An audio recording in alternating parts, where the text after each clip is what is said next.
Having a really bad asthma attack. My chest is tightening up and I can't seem to catch my breath. I took my albuterol and my insulin, but it doesn't seem like it's working. Here's my husband's number. He recently started as an asbestos removal company. You can tell him that I'm here. Okay, Mr. Brewster, you can have a seat for me, please.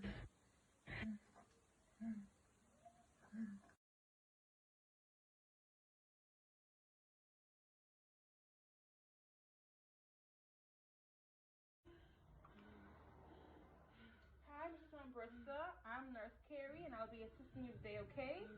Can you tell me when you started to feel this way? At 8 this morning, is that correct? Okay, so I'm just going to perform a respiratory assessment on you, okay? Is that fine with you? Okay, could you pull your hands out to me, please? I'm just going to check a capillary refill. Okay, capillary refill is greater than 3 seconds, and the patient also seems to have hand tremors. You can rest your hand now for me, Ms. Brewster. Now I'm going to check your lung sounds, okay?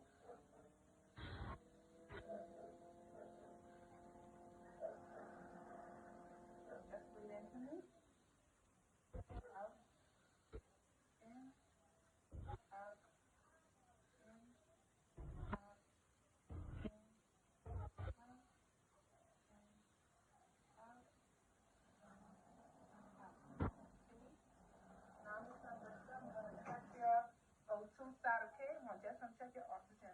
Just need you to put your finger in here for me, please. Thank you.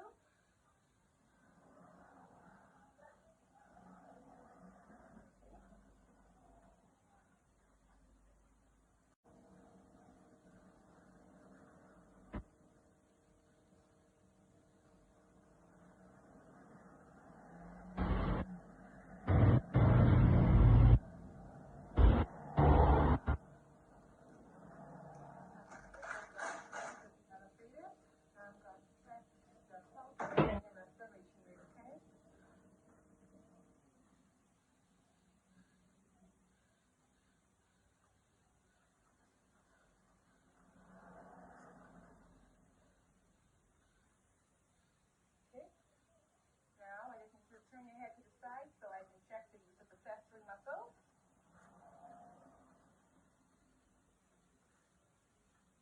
Left side. Okay. I'm now going to check your temperature, okay?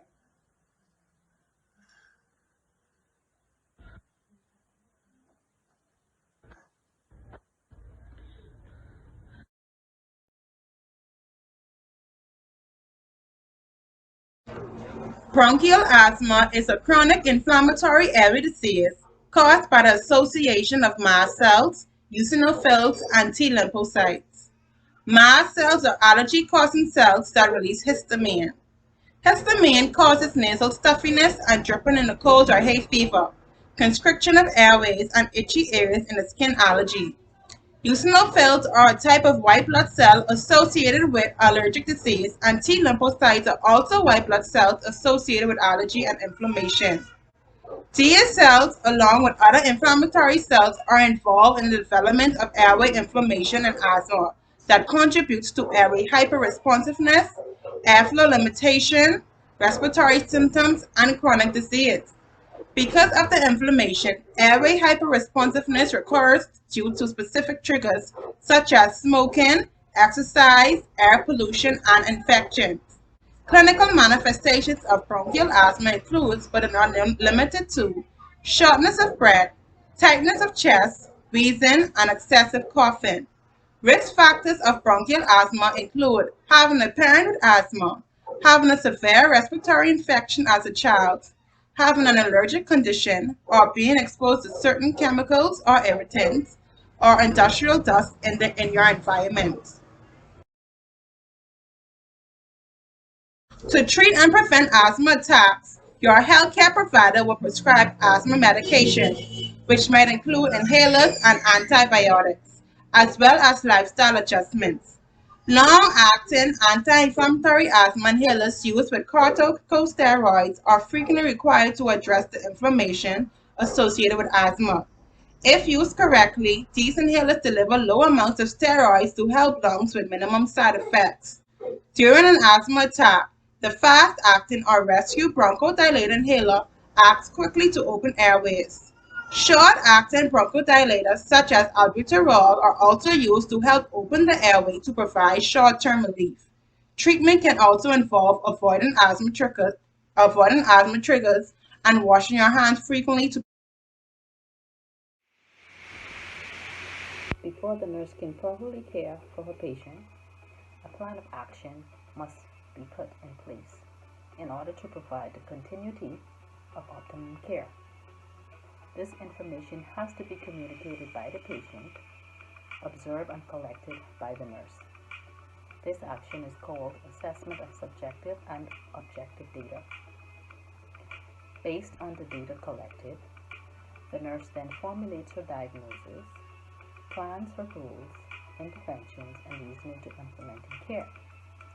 Her goals must be specific, measurable, attainable, relevant, and time-based, ensuring at the end of her shift, her goals are met. With the information collected, the nursing diagnosis for Mrs. Ambrister is ineffective airway clearance related to difficulty breathing with audible wheezing, difficulty speaking, fine hand tremors, as evidenced by dyspnea, tightness in the chest, capillary refill greater than 3 seconds, nasal flaring, use of accessory muscles, a respiration rate of 34 breaths per minute, oxygen saturation 86%, and a blood pressure of 142/96 milliliters per mercury. At the end of the 8-hour shift, Mrs. Bristol will present with a respiration rate of 20 breaths per minute, an oxygen saturation rate of 97% on room air, a blood pressure reading of 125/80 millimeters of mercury, a capillary refill of less than 30 seconds, decreased use of accessory muscles and nasal flaring, and no evidence of wheezing nor fine hand tremors. Prevent infection. For the nursing therapeutic action, place patient in high follow position and continually to turn patient frequently and reposition the patient. It improves the ventilation perfusion ratio in the lungs, provide comfort for the patient while breathing, which also expands the lungs, providing pursed lip technique to slow down expiration, prevent collapse of small airways, and helps the patient to control the rate and depth of respiration. Performing this action, the patient will promote relaxation and it enables them to gain control of dyspnea and reduce feeling of panic, which also reduce the chance of air trapping. Provide and educate patient with peak flow meter. This device measures the highest volume of air flow during forced expiration. Peak flow meter device know normal expiratory flow rate and when normal rate begins from normal. Educating helps patient to identify if their asthma is getting worse and helps to prevent them from exacerbation of asthma attack.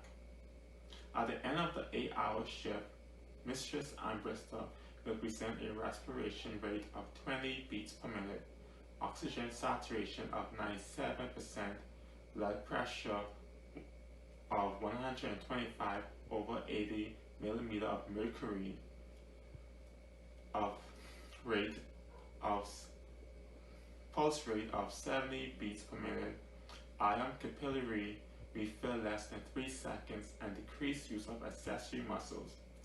Goals were fully met when patient was reassessed as respiration rate was 20 beats per minute, oxygen saturation of 97%, blood pressure of 125/80 millimeters of mercury, pulse rate of 70 beats per minute, capillary refill of 3 seconds, and decreased use of accessory muscles.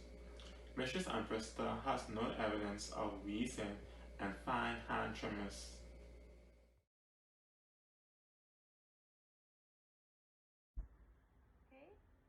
afternoon, Mrs. Amprista. I just came to reassess you to ensure that your vitals are fine, okay? How are you feeling now? A lot better actually. My chest isn't pain anymore and I can talk clearly now. Okay, so I'm just gonna check your vitals. Is that fine with you? Okay, so I'll check by listening to your respiration. Okay, good afternoon, Mrs. Amprista. I just came to reassess you to ensure that your vitals are fine, okay? How are you feeling now? A lot better actually. My chest isn't pain anymore and I can talk clearly now. Okay, so I'm just gonna check your vitals. Is that fine with you? Okay, so I'll check by listening to your respiration sound, the lung sound. Breathe in and out.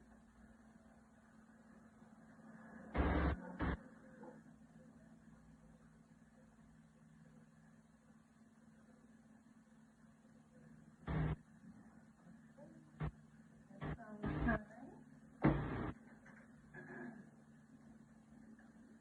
Now I'm just going to check your oxygen level. Will you put that in for me?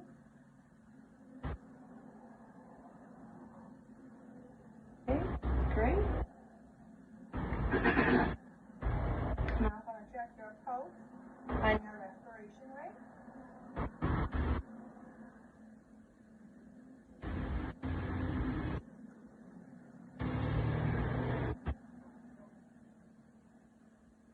Okay, that's great. And now I'm going to check your blood pressure, okay?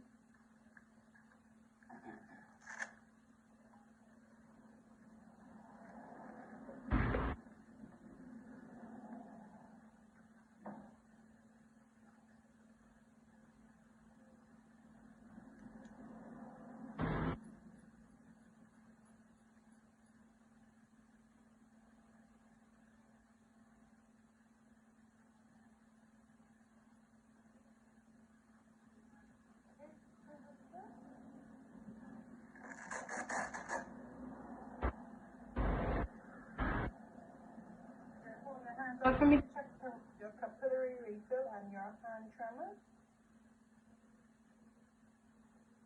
Okay, Mr. Ambrose, your vitals came back great and you are free to go.